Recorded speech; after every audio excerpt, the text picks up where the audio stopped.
Warahmatullahi wabarakatuh. Alhamdulillahi rabbil alamin, nahmaduhu wa nasta'inuhu wa nastaghfiruh wa na'udzu billahi min shururi anfusina wa min sayyiati a'malina. Man yahdihillahu fala mudilla lahu wa man yudlil fala hadiya lahu. أشهد أن لا إله إلا الله وحده لا شريك له وأشهد أن محمدا عبده ورسوله. اللهم صل على سيدنا محمد طب القلوب ودوائها وعافية الأبدان وشفائها ونور الأبصار وضيائها وعلى آله وصحبه وبارك وسلم. قال الله تعالى في القرآن العظيم: أعوذ بالله من الشيطان الرجيم ومن أحسن قولا ممن دعا إلى الله وعمل صالحا وقال إنني من المسلمين. صدق الله العلي العظيم. قال الله تعالى في القرآن العظيم: أعوذ بالله من الشيطان الرجيم وكذلك جعلناكم أمة وسطا لتكونوا شهداء على الناس ويكون الرسول عليكم شهيدا. صدق الله العلي العظيم. Yang saya muliakan Tuan Haji pengacara majlis pada pagi ini, yang saya hormati pengerusi masjid, Tuan Imam, keseluruhan ahli jawatan kuasa pihak pengurusan masjid, keseluruhan pimpinan-pimpinan masyarakat setempat, tuan-tuan haji, puan-puan hajah, muslimin, muslimat, ibu-ibu, bapa-bapa, abang-abang, adik kakak yang saya hormati sekalian. Apa khabar semua tuan-tuan? Alhamdulillah, pertamanya dan selamanya marilah kita merafakkan syukur kepada Tuhan punya dunia Allah Subhanahu wa taala, kerana pada pagi ini dapat kita bersama-sama berkumpul dalam rumah Allah Subhanahu wa taala. Mudah-mudahan perkumpulan kita pada pagi ini diberkati dan dirahmati oleh Allah Subhanahu wa taala, diampunkan segala dosa kita oleh Allah Subhanahu wa taala, sama ada dosa yang besar ataupun dosa yang kecil yang kita lakukan, sama ada dosa yang sengaja ataupun dosa yang tidak sengaja kita lakukan. Mudah-mudahan kita berada dalam taubat kepada Allah Subhanahu wa taala, yang Allah taala ingin memuliakan satu orang itu bukan dengan harta dan pangkatnya. Inna akramakum indallahi atqakum. Sesungguhnya orang yang paling mulia kata Allah ialah orang yang paling bertakwa kepada Allah Subhanahu wa taala. Mudah-mudahan kita terus istiqamah berada dalam ketakwaan kepada Allah Subhanahu wa taala, supaya Allah taala tidak menahan kita daripada kita melaksanakan sebarang kebaikan untuk terus menjadikan kita ni orang yang baik. Nabi sebut dalam satu hadis, salah satu cara bagaimana Allah Ta'ala nak jadikan kita ni orang yang baik, maka Allah Ta'ala akan memahamkan kita ini dengan agama Allah Subhanahu wa Ta'ala. Mudah-mudahan kita terus berada dalam masjid ini, di mana-mana tempat sekalipun, untuk kita mendengar ayat-ayat Allah dan hadis-hadis Nabi sallallahu alaihi wasallam. Alhamdulillah tuan-tuan, kali ketiga lah saya hadir ke masjid ni. Saya pun tak apa-apal jalan, ikut map juga. 3 kali datang, 3 kali ikut Waze. Kalau Waze tipu saya, taubat tak sampai tuan-tuan. Susah saya nak menghafal nama jalan. Jadi alhamdulillah tuan-tuan, pada pagi ini tajuk umum lah, saya fikir tajuk umum. Saya pun tak tahu apa saya nak cerita pagi ni. Saya selak-selak je lah, mudah-mudahan tuan-tuan ada manfaat kita bersama. Satu hari, ada satu orang sahabat Nabi SAW yang bernama Thauban. Sauban ni dia seorang sahabat Nabi SAW. Dia selalu duduk dengan Nabi dan dia sangat cinta Nabi SAW. Sangat dia cinta Nabi. Satu hari dia datang jumpa Nabi, dia kata, "Ya Rasulullah, bila agaknya kiamat ni? Mata sa'ah, bila kiamat?" Nabi kata dekat dia, "Faman a'dat talaha," apa yang telah kamu persiapkan untuk hari kiamat. Sibuk tanya bila kiamat, bila kiamat. Jadi kalau kiamat esok, apa kamu buat? Kata dia, "Ya Rasulullah, aku ni buat amal ibadah ni tak adalah berapa banyak sangat kalau nak kiamat dekat ni. Sembayang ni ikut je lah yang wajib. Puasa pun buat je lah yang puasa wajib. Tak adalah banyak ibadah, tapi satu je lah ya Rasulullah. Aku ni, jiwa aku, diri aku ni ya Rasulullah, aku rasa aku sayangkan kau ya Rasulullah lebih daripada segala-galanya." Nabi kata dekat dia, "Kamu akan bersama dengan apa yang kamu cinta di dunia, di akhirat pun kamu akan bersama dengannya." Maknanya Nabi berikan green light kepada dia, dia akan bersama dengan Nabi sallallahu alaihi wa ala alihi wasahbihi wasallam. Satu hari tuan-tuan, daripada Sauban radhiyallahu an, dia berkata, Nabi sallallahu alaihi wasallam bersabda, "Yushikul umam an tada'a alaikum kama tada'al akalatu ila qas'atiha." Faqala qailun, "Wa min qillati nahnu yawma idhin." Qala, "Bal antum yawma idhin kathir, walakinnakum ghutha'un ka ghutha'in as-sayli, wal yanza'anna Allah min suduri uduwikum mahabata minkum, wa la yakdhifanna Allah fi qulubikum al-wahan." Faqala qailu, "Ya Rasulullah, wa mal wahan?" Qala, "Hubbud dunya wa karahiyatul maut." Hadis daripada riwayat Abu Daud dan juga Imam Ahmad. Satu hari, tuan-tuan dan puan-puan, Sauban dia mendengar Nabi SAW bersabda, pada satu masa nanti, menjelang satu masa akhir zaman ini, orang-orang kafir, orang-orang yang bukan Islam, orang-orang yang sesat, mereka ni satu masa di akhir zaman, mereka akan mengerumungi orang Islam daripada pelbagai penjuru, kata Nabi SAW. Dia datang daripada utara, dia datang daripada selatan, dia datang daripada timur, dia datang daripada barat. Tada'a alaikum kama tada'a akalatu ila qas'atiha. Dia datang seperti mereka sedang dalam keadaan cukup lapar. Mereka dalam keadaan sedang mengerumungi satu makanan. Tu kata Nabi tu. Kita akhir zaman ni, kata Nabi, kita akan seperti jadi satu makanan yang akan dikerumungi oleh satu orang yang sedang lapar. Bukan satu orang, bahkan satu kumpulan yang sangat-sangat lapar. Dia kerumungi satu makanan tersebut. Itulah Nabi umpama bila mana akhir zaman nanti akan ada satu golongan ini, mereka akan kerumungi orang Islam seperti mereka sedang mendapatkan satu makanan dengan lahapnya. Kemudian kata ada satu orang sahabat Nabi, faqala qailun wa min qillati yauma idzin. Kata sahabat Nabi, "Ya Rasulullah, adakah ketika itu kami pada saat itu nak menggambarkan kami sedikit, adakah mereka tu ramai?" Kata Nabi SAW, faqala bal antum yawma idzin kathir. Kata Nabi. Nabi kata tidak. Nabi kata bahkan kalian pada saat itu sangat ramai, tetapi kalian bagaikan sampah yang dibawa oleh air hujan.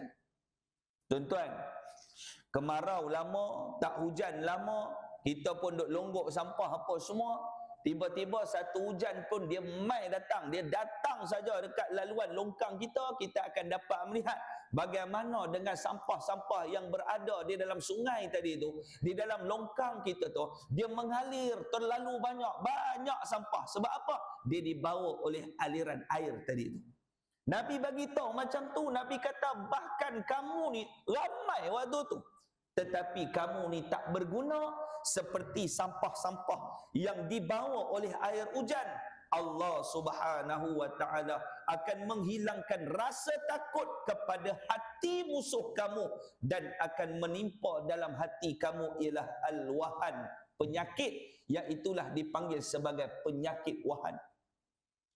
Sahabat pun bila dia dengar Nabi sebut al-wahan, kemudian, ya Rasulullah, ma huwal wahan? Apa dia wahan ni?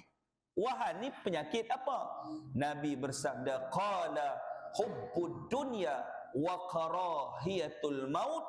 Golongan ini ialah mereka cintakan dunia dan mereka takutkan tentang kematian. Hadis daripada Abu Daud dan juga Imam Ahmad.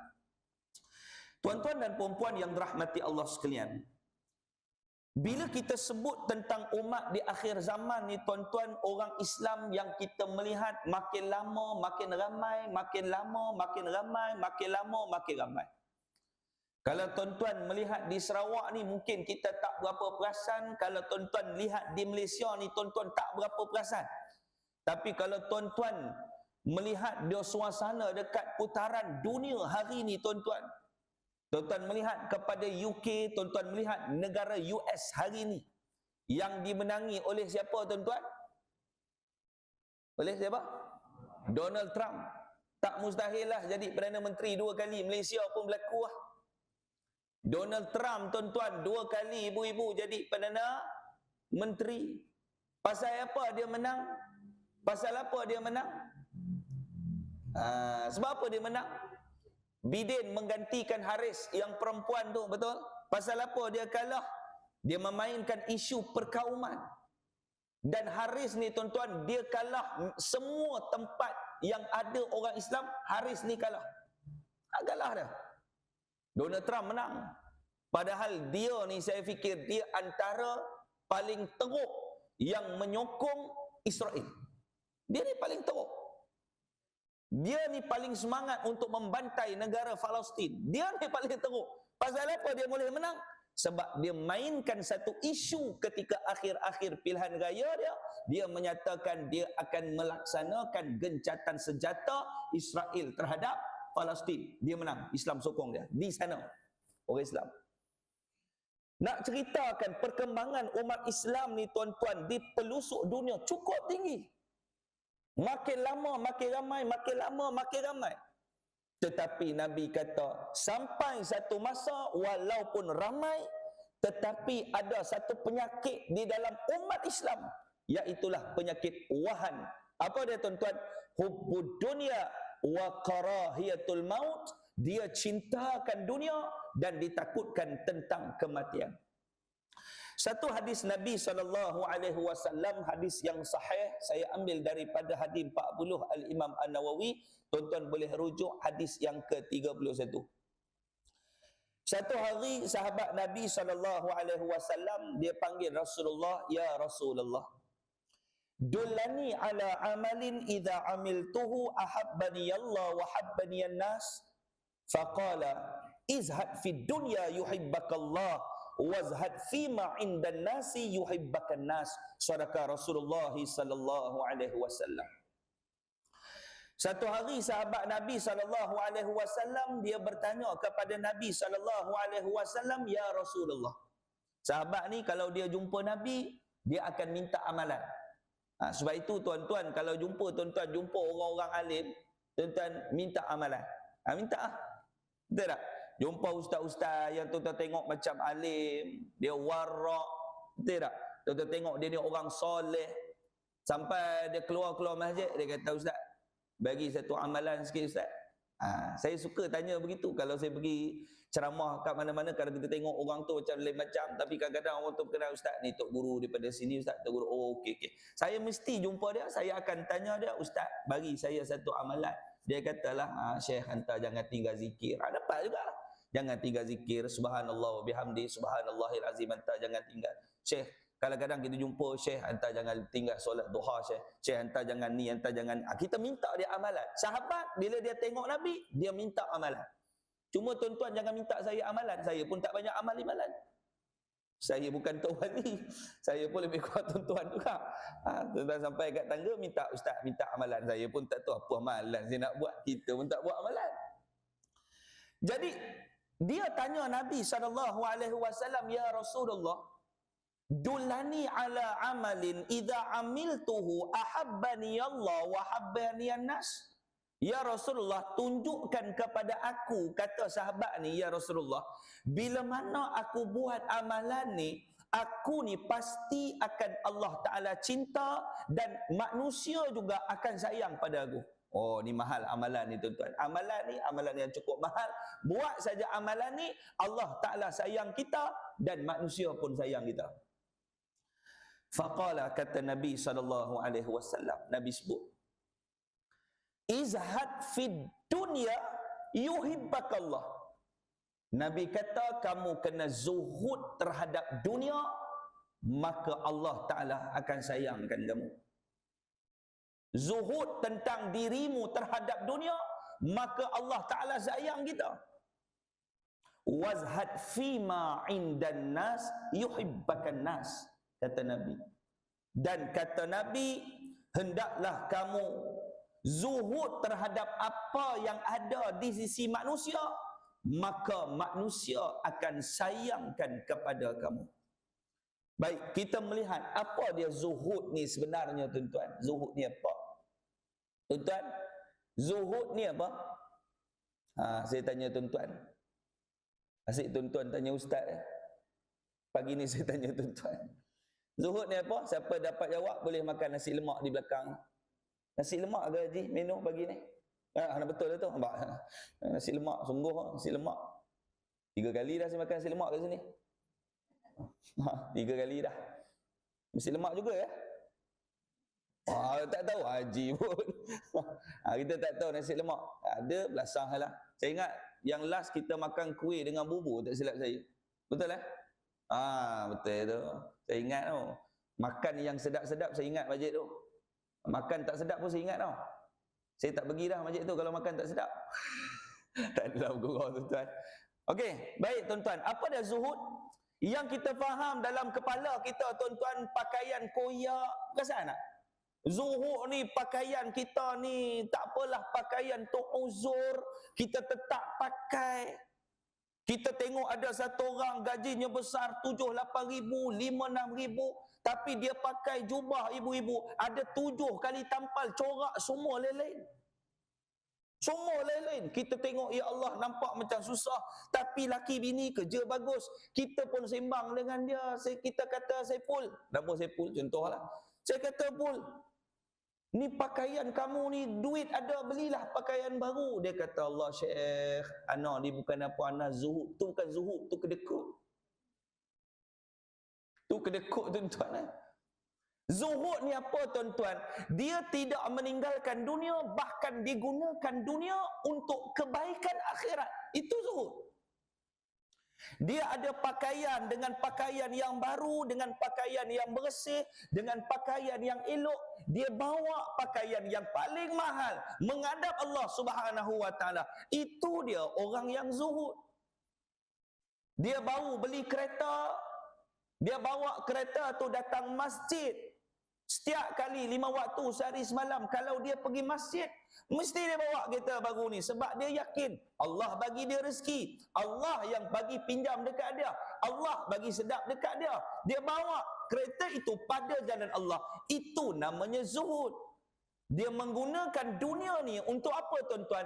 Untuk kebaikan yang terbaik untuk akhirat. Kopiah.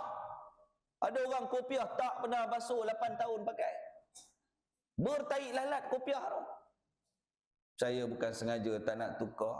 Ni sebagai saksi bukti di hadapan Allah supaya saya ni dinilai zuhud insya-Allah. Masalah kopiah tu bertaik lalat penuh. Letak kacang hijau, tumbuh togi tau, jangan main-main tau. Itu zuhud bukan begitu tuan-tuan.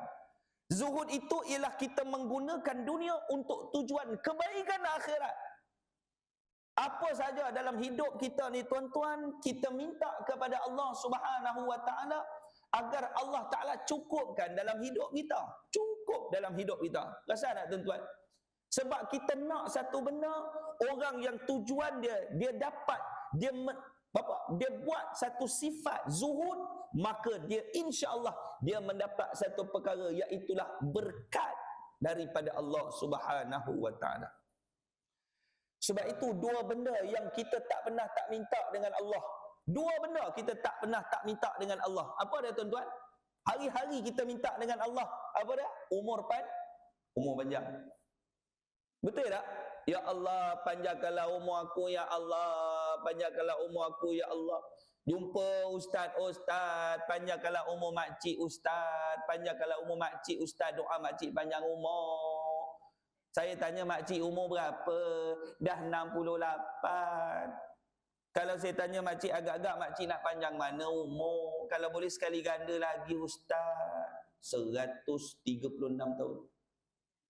Apa nak dibuat 136 tu? 100 tahun pun jalan macam biawak tau. 136 tahun. Dia minta, ya Allah, luaskanlah rezeki pakcik ustaz. Banyakkanlah rezeki pakcik ustaz. Pakcik umur berapa, masuk 80. Ada cita-cita nak jadi jutawan ke macam mana? Nak sampai luah gila penuh rezeki ni. Salah ke kita minta? Tak salah. Tetapi sedikit kekurangan dalam kita memohon kepada Allah. Kita tak minta berkat. Ya Allah, panjangkanlah umur aku dengan keberkatan. Letak berkat. Ya Allah, luaskanlah rezekiku, ya Allah, dengan berkat. Berkatlah yang akan mencukupkan kita. Panjang ke pendek umur tidak ada beza di sisi Allah.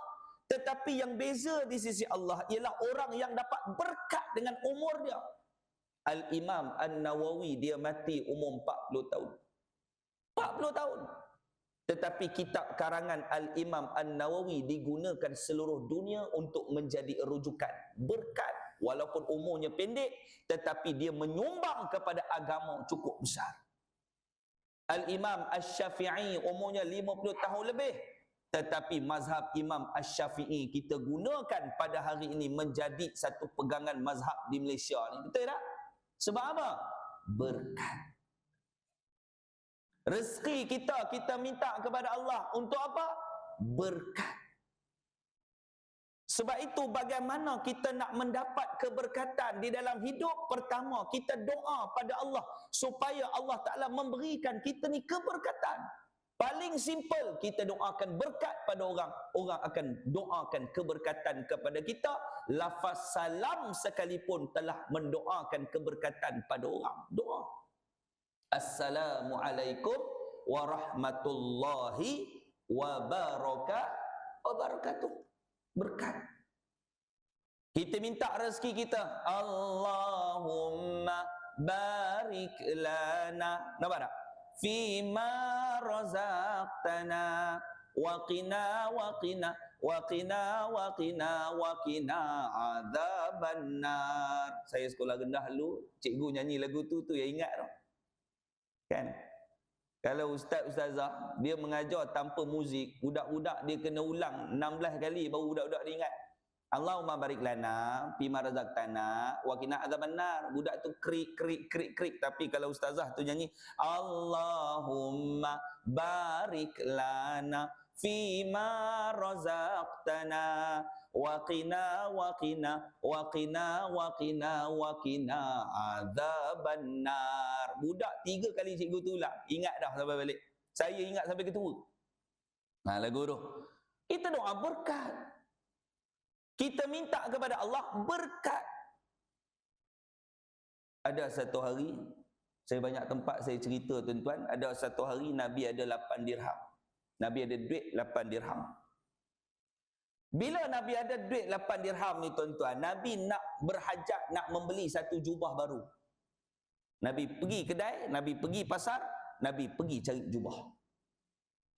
Satu hari tuan-tuan, bila Nabi dalam perjalanan nak pergi cari jubah tu, tiba-tiba Nabi dapat melihat ada satu orang perempuan budak ni, dia menangis tepi jalan. Menangis. Nabi pun berhenti, dia ni perempuan. Nabi pun berhenti, Nabi tanya dia, "Wahai budak, kenapa kamu menangis?" "Ya Rasulullah, tuan aku suruh dia beli barang." Rupanya budak ni hamba, dia ada tuan dah. "Tuan aku suruh beli barang." Nabi kata, "Pergilah beli barang. Yang menangis kat sini buat apa?" Dia kata, "Ya Rasulullah, tuan aku berikan aku 2 dirham. Masalahnya sekarang duit tu hilang." Oh, Nabi kata. Nabi ada 8 dirham, Nabi ambil 2 dirham, Nabi bagi dekat perempuan tadi. Nabi kata, "Dah, kamu ambillah 2 dirham ni, pergilah beli barang tuan kamu dan segera pulang. Tuan kamu sedang menunggu kamu tu." "Betul ya Rasulullah, terima kasih Rasulullah, terima kasih Rasulullah." Dia pun budak ni dapat duit, dia pun lari pergi pasar dia cari barang. Nabi pun pergi masuk pasar. Nabi pun beli barang. Nabi cari apa? Cari jubah. Ada jubah yang Nabi berkenan, nak jubah tu cantik. Jubah tu dia lebih kurang kualiti sikit lah. Betul tak? Kualiti. Lepas tu kita ni jubah, kalau kita pergi dekat Mekah, Madinah, kan ada jubah yang murah-murah tu. Kan? Orang jual berapa tu? 10 rial, 15 rial. Yang tepi-tepi jalan, yang bungkus-bungkus orang Afrika, orang entah mana, orang India apa duk bungkus tu kan. Polis datang, terabur lagi tu. Tu kita pakai jubah tu, 15 rial. Masuk, mesin masuk, kecut jubah tu. Kan? Jubah murah. Nabi cari jubah yang baru, Nabi beli. Ada satu orang dia jual dekat Nabi 6 dirham. Kebetulan duit Nabi tinggal 6 dirham, tapi dalam Islam dia boleh tawar. Nabi pun tawar-menawar, tawar-tawar, dia jual dekat Nabi 4 dirham. Dapatlah Nabi jubah baru, duit Nabi ada berapa dirham? Ada 2 dirham. Tinggal 2 dirham. Nabi keluar daripada kedai, tiba-tiba Nabi nampak ada satu orang lelaki, dia ni hidup susah, dia ni miskin, dia minta Nabi baju. Kebetulan dia minta Nabi baju. "Ya Rasulullah, aku nak baju Rasulullah, aku tak ada pakaian Rasulullah, pakaian aku dah teruk habis. Ya Rasulullah, kalau boleh aku nak baju." Kebetulan Nabi baru beli jubah. Nabi kata, "Tak apalah wahai lelaki, ambillah jubah ni sebagai hadiah pemberianku." Jubah baik tu Nabi bagi dekat orang susah ni. Nabi masuk balik pasar dengan 2 dirham, Nabi cari jubah yang murah daripada jubah yang tadi. Dapatlah dia jual dekat Nabi 2 dirham, jubah yang biasa. Nabi pun ambil lah untuk hak Nabi, Nabi pun nak pakai, Nabi balik. Bila Nabi balik tuan-tuan, Nabi dapat melihat ada satu orang perempuan yang mula-mula tadi yang menangis tepi jalan, Nabi nampak selisih dengan dia lagi, menangis lagi. Nabi kata, "Apa benda pula ni? Tadi menangis dah, yang ni menangis lagi." Dia kata, "Ya Rasulullah, aku beli barang. Lepas tu, aku balik rumah, tuan aku tak bagi masuk rumah pula dah. Dia marah ya Rasulullah. Aku dah cerita dah, aku lambat sebab duit hilang. Kemudian Rasulullah bagi apa semua. Dia tak percaya ya Rasulullah. Ya Rasulullah, bantu aku ya Rasulullah. Tolong aku bagi terang dekat tuan aku ni." Nabi kata, "Dekat mana rumah kamu?" "Dekat sekian-sekian." Nabi berkata, "Jom pergi." Sampai dekat rumah tu, bila tuan rumah, bila dia tengok Nabi sampai, dia pun tutup pintu. Boom, dia tutup pintu. Sampai Nabi dekat pintu rumah, Nabi pun bagi salam, "Assalamualaikum warahmatullahi wabarakatuh." Dia senyap, dia tak jawab. Nabi bagi salam kali kedua, "Assalamualaikum warahmatullahi wabarakatuh." Dia senyap, dia tak jawab salam Nabi. Kali ketiga Nabi bagi salam, "Assalamualaikum warahmatullahi wabarakatuh." Waktu tu dia buka pintu, dia jawab salam Nabi SAW, "Waalaikumsalam warahmatullahi wabarakatuh ya Rasulullah." Nabi kata dekat dia, 3 kali aku bagi salam, 2 kali kamu tak jawab, yang ketiga kamu jawab, pasal apa?" "Ya Rasulullah, bukan aku tak dengar salam daripada kamu, sengaja aku meminta kamu memberikan salam sebanyak 3 kali. Alhamdulillah, engkau telah mendoakan berkat kepada aku dan keluarga ini." Tu salam tu. Itu Nabi tu. "Assalamualaikum warahmatullahi wabarakatuh." Tu sunnah. Sebab itu tuan-tuan, kita bagi salam, sunnahnya sampai ke situ. Kan? Assalamualaikum warahmatullahi wabarakatuh. Kalau kita type WhatsApp, Assalamualaikum W.B.T. Nak ringkas. Betul tak? Paling ringkas, salam. Dia tulis dalam WhatsApp tu. Nampak ringkas lagi, Assalamualaikum. Assalamualaikum tu bukan salam tau. Assalamualaikum. Jawab telefon. Hello, Assalamualaikum. Assalamualaikum. Tu bukan salam tu. Assalamualaikum. Baru betul. Bunyi macam Arab tapi salah. Assalamualaikum. Tu pun bukan tu. Assalamualaikum. Assalamualaikum. Jumpa kawan. Assalamualaikum. Assalamualaikum. Bunyi Arab tapi bukan. Apatah lagi Selcom. Dia bunyi macam salam tu. Raya rumah Selcom. Selcom. Kawan tu buka pintu, aku pakai Maxis, dia kata. Dia bukan lain telefon. Bagi salam betul-betul sebab kita mendoakan. Tu Nabi tu. Tengok Nabi bagi salam, Assalamualaikum warahmatullahi wabarakatuh. Nabi kata, pasal apalah kamu tak bagi hamba kamu ni masuk? Aku bagi dia 2 dirham, dia beli barang, duit dia hilang, aku yang bagi. Nabi terang. Dia faham, ya Rasulullah, baru aku faham, baru aku percaya, ya Rasulullah. Wallahi, kata tuan rumah, ya Rasulullah, mulai hari ini ya Rasulullah, perempuan hamba-Ku ini, aku merdekakan dia dan aku bebaskan dia. Dia bukan hak aku lagi ya Rasulullah, demi-Mu ya Rasulullah. Tuan-tuan tengok dengan 8 dirham Nabi dapat sedekah pada orang.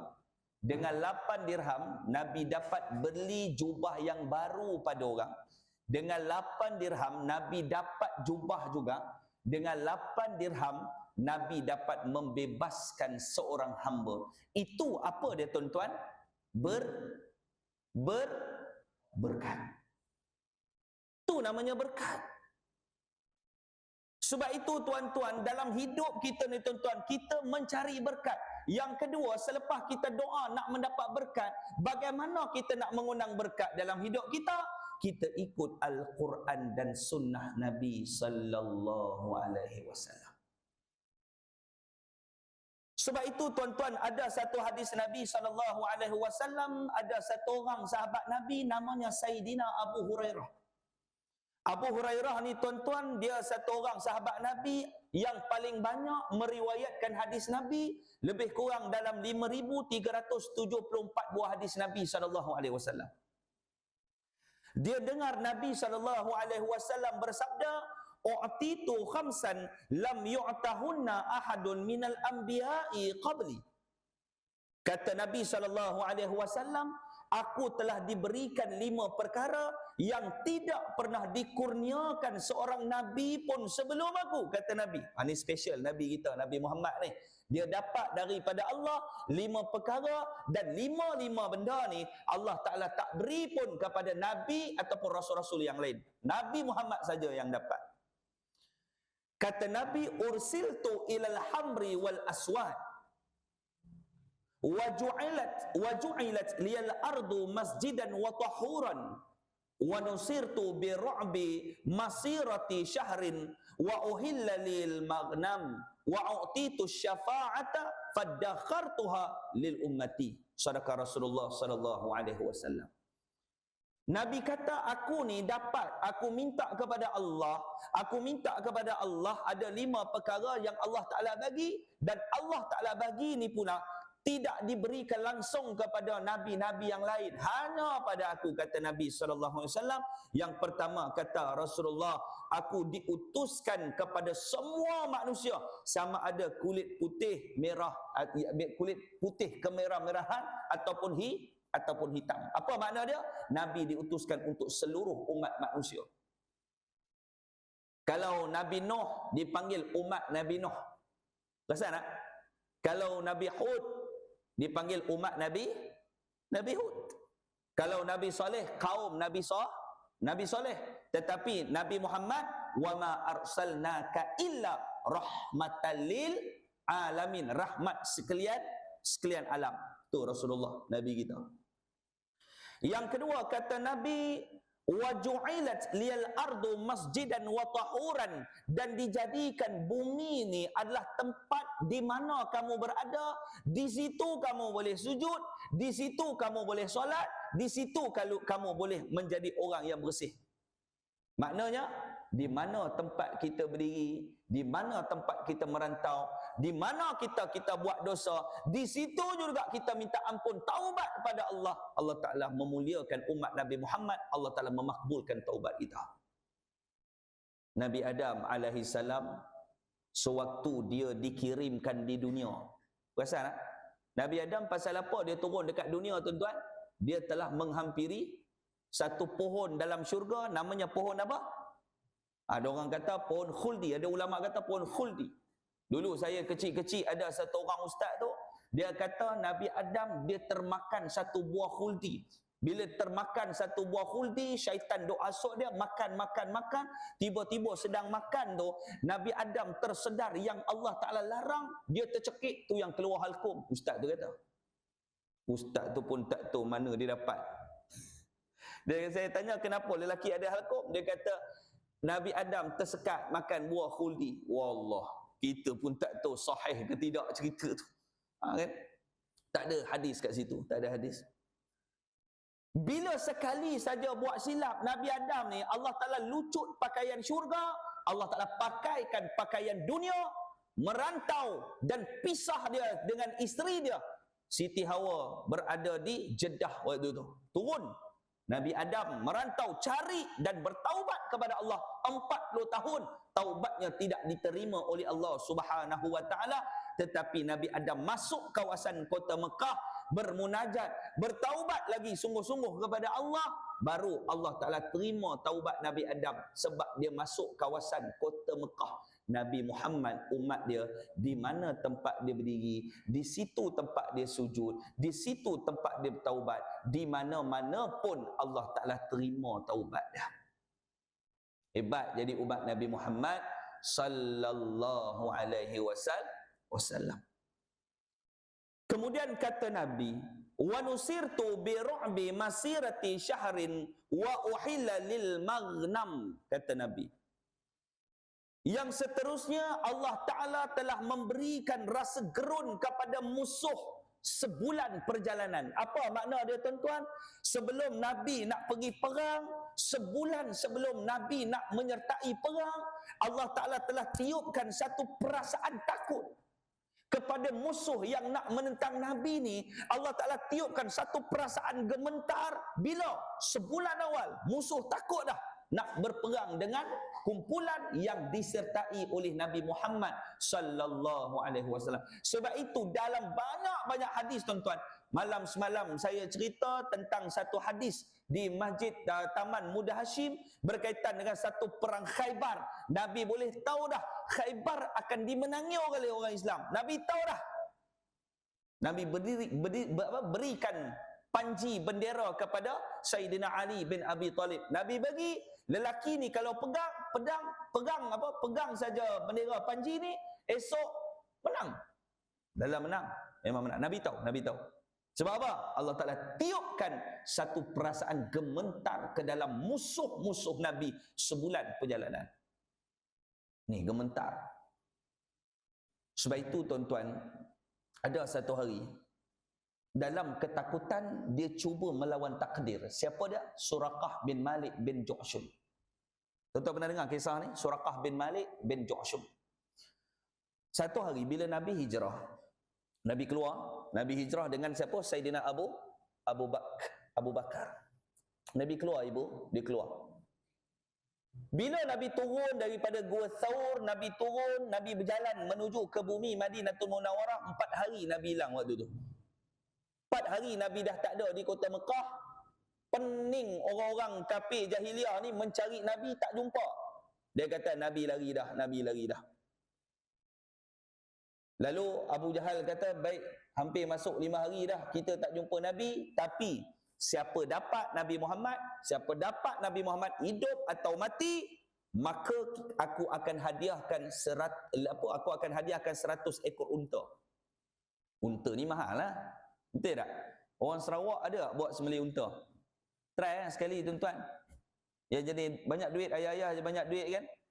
Buat sembelih unta tengok. Kampung saya pernah sekali tuan-tuan, sebelum PKP dulu dia orang buat sembelih unta hari raya Korban, dia tak guna lembu, tak guna kambing, dia panggil unta. Unta tuan-tuan. Sembelih kampung ni, 5 kampung datang tengok unta. Tak pernah tengok. Unta tu pun heran, ramai pula hari ni dia kata. Unta mahal. Saya tanya-tanya dulu 6 tahun lepas, 7 tahun lepas, lebih kurang dalam 15,000 seekor. Lebih tak mahal sangat kot. Di Semenanjung mahal lah, di Sarawak dah memang lembu tu mahal dah. Betul tak? Satu bahagian sampai 1,200 kan? 1,200. Saya tanya di Samarahan 1,200, 1,300. Oh, saya kata mahal betul. Kami kat Semenanjung tuan-tuan, satu bahagian 600,500 dapat dah. 600,500, 700, 800 standard harga. Tapi saya datang Sarawak, tanya-tanya 1,200. Patut saya tengok lembu kat Sarawak ni tuan-tuan, belagak je muka tuan-tuan. Muka mahal. Dia kata baru kamu tahu. Tu dia. Kan? Sebab itu memang rate dia tu 1,000, 1,200 kan sini kan. Kalau tahun depan ada orang dia open tender. Kan dia kata satu bahagian 300, tuan-tuan jangan masuk. Confirm lembu curi. Confirm lembu curi tuan-tuan. Tah mana tepi jalan dikutip dia open tender buat korban. Tu memang rate sini 1,200, 1,200, 1,000, 1,200 lah. Kambing 3,000 pengsan berdiri saya tuan-tuan. Kambing 3,000. Saya tanya orang Samarahan. Dia kata ustaz, kambing 50-60 kilo habis ustaz. Ada seekor kambing ustaz tapi besar sikit ustaz. Ustaz siapa nak? Ustaz ke kawan ustaz nak? Ustaz nak jual? Saya kata apa saya nak jual? Saya lah cekok-kok lah, kalau kena insya-Allah lah boleh lah ikut kemampuan lah. Dia kata untuk ustaz ada ustaz seekor kalau ustaz nak, tapi 3,000. Menung saya kat telefon termenung. 3,000 kambing. Saya kata kalau bukan ustaz 3,500. Allah lagi mahal. Dekat ustaz 3,000, bukan ustaz 3,500. Oh mahal. Kan? Tapi pengorbanan, nak ceritakan apa? Pengorbanan dalam berkorban tu bukan senang tuan-tuan. Kita korban, kita cari binatang paling murah. Pasal tak? Binatang paling murah. Kita tu yang order awal sebab dapat murah. Itu yang dihantar 2 bulan awal lembu tu. Masuk 2 bulan, kering habis lembu tu, tinggal tulang. Sian lembu tu. Baik, tuan-tuan. Jadi, di mana pun tempat kita, di situlah kita bertaubat, Allah Ta'ala terima. Tu hebat umat Nabi SAW. Yang paling mahal, yang ini. Yang kelima, wa'u'titu syafa'ata faddakhartuha li ummati. Kata Nabi SAW, dan aku ni mohon kepada Allah agar dikurniakan syafaat kepada umat aku, tapi aku minta kepada Allah agar Allah Ta'ala tangguhkan benda ni, aku nak syafaat itu di akhirat nanti. Tuan-tuan, Nabi tahu ibu, Nabi tahu kita ni semayang tak banyak, betul tak? Nabi tahu. Kalaulah kita masuk syurga dengan dinilai pahala semayang saja, agak-agak ikut congak-congak fikiran kita tuan-tuan, layak tak kita ni masuk dalam syurga Allah? Solat Katakanlah nak masuk syurga dekat akhirat, nak selamat, aku tengok solat kamu.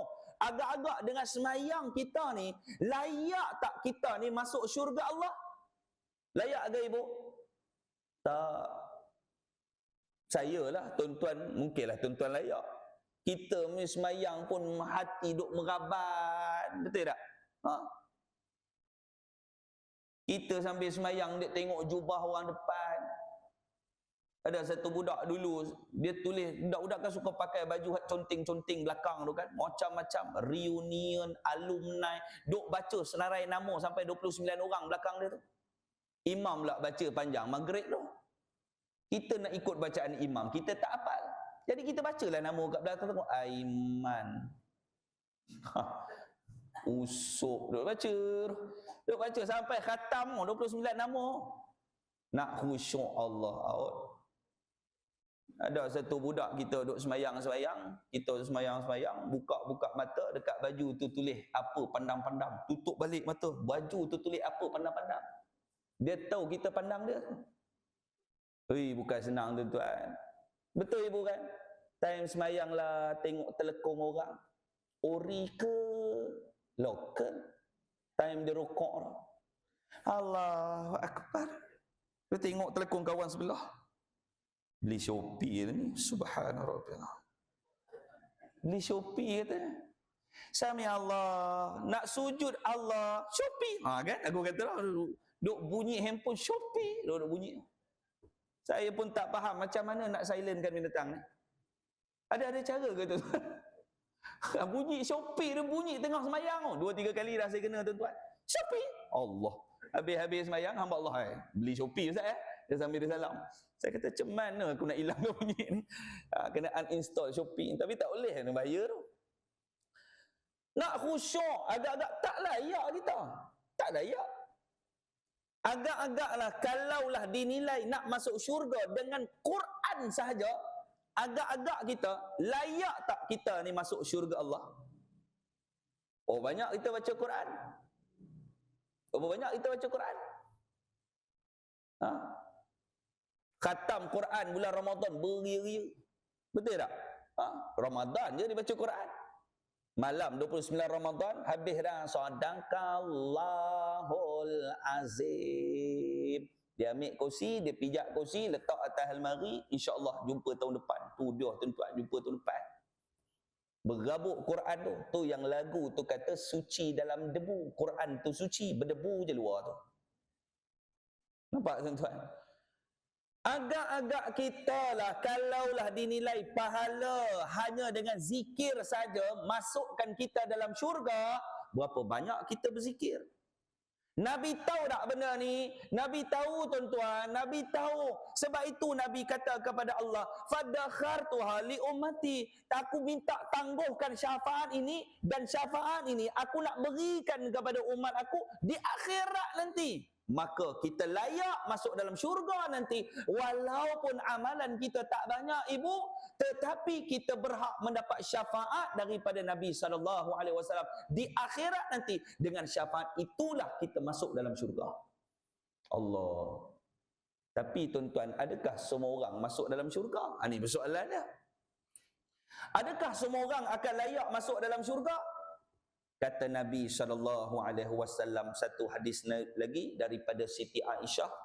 Qala Rasulullah SAW, la yara wajhi thalathatu anfus, al-aqu walidayh wa tarakiu sunnati wa man lam yusalli alai idza dzukirtu baina yadayh. Hadis daripada Siti Aisyah.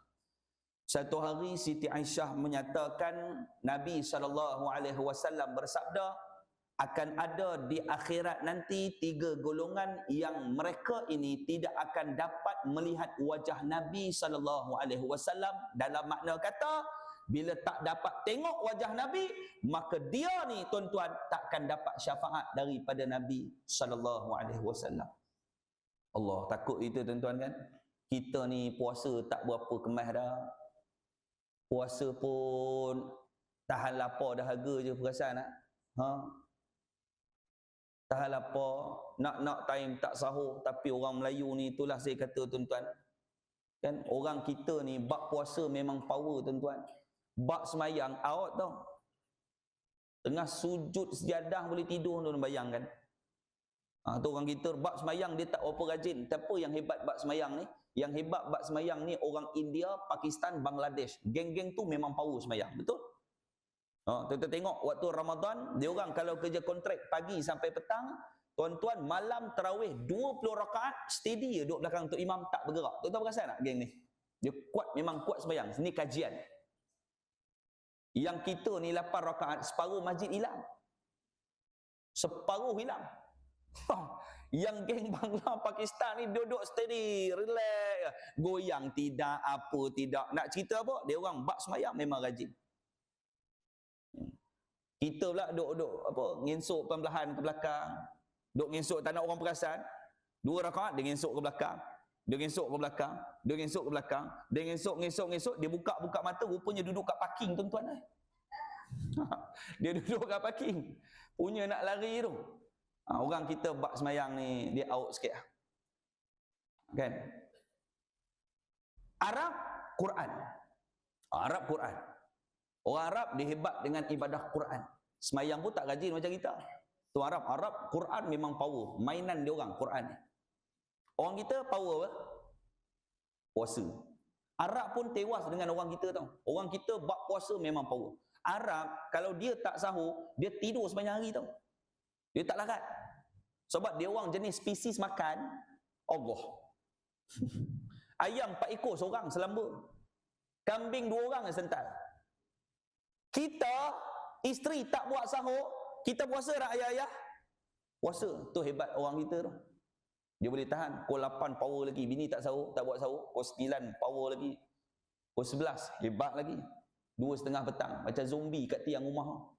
Duk menong tengok dinding tak bergerak menong. Tapi dia puasa. Tahan. Jangan tegur. Jangan tegur. Bini dia lalu 4 kali dia tak berkelip mata, dia tengok je dinding, dia tengok. Kawan tu tak sahur. Bini dia tegur, "Abang kenapa?" "Aku puasa." Oh, silap tegur. Kawan ni dia tengok ada lipas 2 ekor merayap dekat dinding, dia tengok kecil besar lipas. Dia panggil anak dia, "Long, ambil kurma tu, Long." Bawa. Orang kalau dah lapar bulan Ramadan, lipas pun nampak macam kurma, jangan main-main tuan-tuan.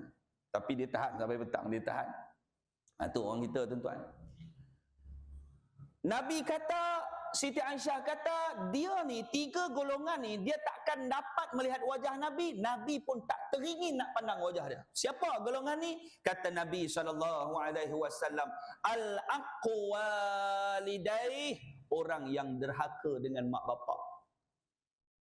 Dia takkan dapat melihat wajah Nabi dan takkan dapat syafaat daripada Nabi. Udahlah dunia kita semayang tak cukup, puasa kita tak hebat, zikir kita tak banyak, kononnya mengharapkan syafaat daripada Nabi. Rupanya dekat dunia kita tak pernah ambil tahu pasal mak bapak kita tuan-tuan. Di akhirat nanti Nabi tak teringin nak pandang wajah dia, dia cari Nabi tak jumpa. Sebab apa? Nabi jauh diri daripada golongan ni. Sebab itu tuan-tuan, kita ada mak bapak ni, kita hargai ibu ayah kita. Dan tuan-tuan yang ada anak-anak, saya muda lagi lah, kita ada mak ayah. Tuan-tuan yang ada anak-anak, kita dah jadi ayah dah jadi ayah. Sebab itu selalu saya sebut dalam ceramah motivasi, saya sebut dengan anak-anak, saya kata, adik-adik, kamu ni belum lagi diuji dengan mak ayah. Belum lagi diuji dengan mak ayah. Selagi ayah kamu boleh naik motor, sekali ayah kamu boleh naik basikal, ayah kamu boleh bawa kereta, boleh makan sendiri, boleh mandi sendiri, boleh berjalan sendiri, kamu belum lagi diuji dengan mak bapak. Satu hari nanti tuan-tuan, kita semua dan saya juga akan diuji dengan anak-anak. Pasal apa? Pasal ketika itu kita tak boleh mandi sendiri, anak kita perlukan untuk mandikan kita, kita tak boleh suapkan makan diri kita sendiri, kita memerlukan anak kita untuk suapkan makan kepada mulut kita, kita tak boleh berjalan, kita perlukan anak angkat kita ni, bawalah kita nak ke bilik air ke, nak ke hospital, nak ke mana-mana. Waktu itulah anak akan diuji dengan mak bapak. Waktu itu dan ibu ayah ketika itu kita akan dapat melihat siapakah anak yang paling berbakti dengan kita satu hari nanti. Tuan-tuan akan dapat melihat benda ni. Saya akan dapat melihat benda ni. Kita akan dapat tengok waktu itu tuan-tuan. Anak yang selama ni tuan-tuan, kadang-kadang kita rasa marah dekat dia, kadang-kadang kita rasa dalam keadaan kita stres dengan dia, dalam keadaan kita cakap dia tak pernah dengar. Tiba-tiba saat kita lumpuh ketika itu, rupanya anak yang degil tu jaga kita satu hari nanti. Mana tahu? Perasan tak? Allah Ta'ala jadikan ada hikmah dalam hidup. Dalam 5 orang anak, seorang kadang-kadang mesti tak pandai. Perasan tak? Anak 4 orang, 3 orang cerdik, seorang tak pandai. 3 orang belajar universiti, merantau sampai ke Malaya, Semenanjung, sampai ke Singapura, Mesir. Tinggal hak seorang tak berapa rajin ni, belajar tak nak, tak ke mana-mana, dia duduk dengan kita. Mesin rumput belakang rumah, budak ni buat. Beli barang, budak ni beli. Kita sakit pergi klinik, budak ni pergi hantar. Silap-silap, kita mati pun atas riba budak tu. Mana tahu? Ni tuan-tuan, hormat, hargai mak ayah kita. Hargai mak ayah kita. Yang kedua kata Nabi SAW, watarriku sunnati. Dan kata Nabi SAW, Kata Siti Aisyah, dia kata dengar Nabi sebut orang yang kedua, golongan kedua yang takkan dapat melihat wajahku di hari kiamat, orang yang tak nak berselawat, orang yang tidak mengamalkan sunnah Nabi sallallahu alaihi wasallam. Dia tinggalkan sunnah Nabi sallallahu alaihi wasallam.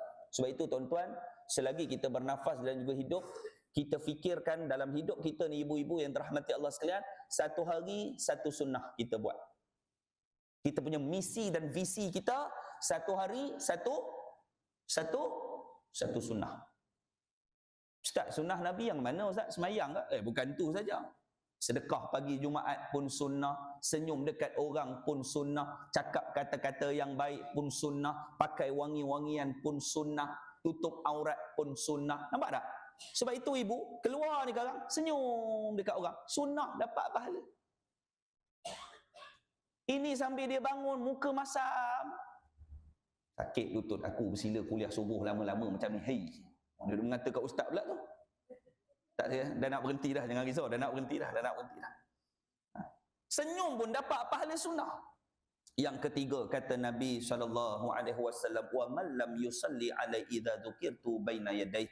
Kata Nabi SAW, orang yang tidak berselawat kepadaku bila mana dia dengar namaku disebut, dia tidak menyebut selawat kepadaku. Contoh, kita sebut Nabi Muhammad sallallahu alaihi wasallam. Tuan-tuan kena sebut, Nabi suka benda ni. Nabi suka benda ni. 3 golongan kita belajar pada pagi ni. Orang yang tak mendapat syafaat Nabi, pertama orang derhaka dengan mak bapak, orang yang tinggalkan sunnah, dan orang yang dengar nama Nabi tapi tak berselawat kepada baginda Nabi Muhammad sallallahu alaihi wa ala alihi wa sahbihi wasallam. Pasal apa golongan-golongan ini dia tinggalkan mak bapak dia? Pasal apa golongan ini dia tidak mengambil sunnah menjadi kepentingan dalam hidup dia? Sebab dia anggap ada benda yang lebih penting daripada Nabi SAW, iaitulah dunia. Sebab itu Nabi kata akhir zaman manusia itu dia ada penyakit wahan. Dia cintakan dunia sampai satu tahap dia lupa dengan agama dia. Jadi agama memuliakan kita, agama menyelamatkan kita, dan agama menyelamatkan kita daripada penyakit wahan, cintakan dunia dan takutkan tentang kematian. InsyaAllah ada rezeki kita jumpa di lain masa dan ketika. Mudah-mudahan pertemuan kita pada pagi ini ada manfaat kita bersama, insyaAllah, mudah-mudahan. Dan saya merakamkan ribuan terima kasih, jazakallahu khairan. Jika ada rezeki kita berjumpa di lain masa dan waktu, insyaAllah. Tuan-tuan dan puan-puan, saya nak buat sedikit pengumuman. Alang-alang datang pada pagi ini, tuan-tuan kalau lihat di sebelah kanan tuan-tuan, di atas tabung besi itu ada satu tabung daripada pihak Puitis, Pertubuhan Tunas Kebajikan Prihatin Islam Sarawak, yang diketuai oleh Dr. Azman pun ada bersama kita pada pagi ini. Jadi tuan-tuan, siapa yang nak menyumbang kepada tabung Puitis untuk sama-sama kita menanam saham akhirat kita bersama, insya-Allah adalah tabung warna hijau di sana. Tuan-tuan pun dah biasa dengar Puitis ya. Biasa dah, alhamdulillah. Jadi tak adalah saya terangkan lagi. Jadi tuan-tuan, apa saja aktiviti-aktiviti dakwah untuk kepentingan Islam khususnya, tuan-tuan boleh salurkan di sana. Yang tak bawa duit, yang bawa handphone, tuan-tuan boleh ambil gambar nombor akaun, balik nanti boleh buat transfer akaun, ataupun boleh hantar belaskan WhatsApp kepada anak-anak cucu kita dalam grup-grup untuk bersama-sama membantu melestarikan untuk pembangunan dakwah khususnya di bumi Sarawak ini, insya-Allah. Terima kasih banyak-banyak. Wabillahi taufik wal hidayah. Assalamualaikum warahmatullahi wabarakatuh.